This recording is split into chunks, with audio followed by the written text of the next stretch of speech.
Back in 2017, Steve Wright started his rideshare company Rides with two goals. We noticed there was a lot of safety factors that should be implemented that aren't.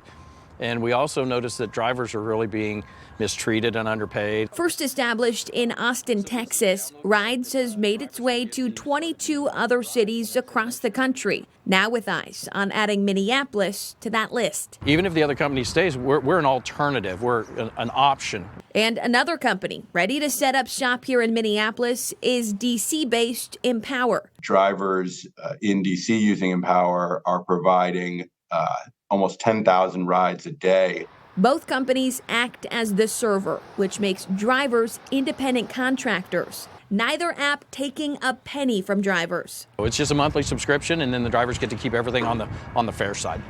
With Empower, it's drivers who set their rates. They're able to charge riders a bit less than what Uber and Lyft typically charge and still make more money. So riders are also saving about 10 to 20%. Meanwhile, Rides has set pricing, but promises no surcharges.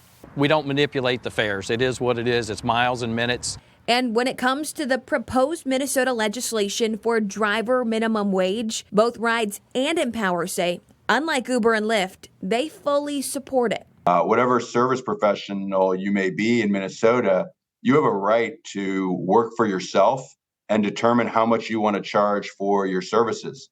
Drivers should have that very same right. And we think that when they do, it ends up being better for everybody.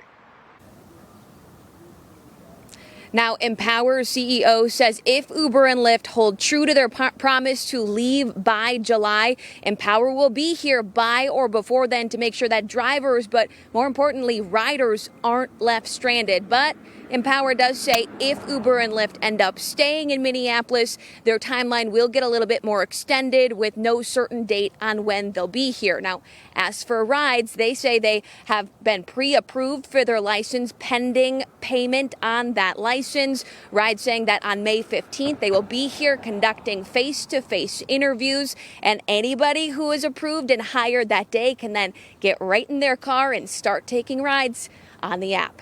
Leah, Paul. Hey, thank you, Bailey.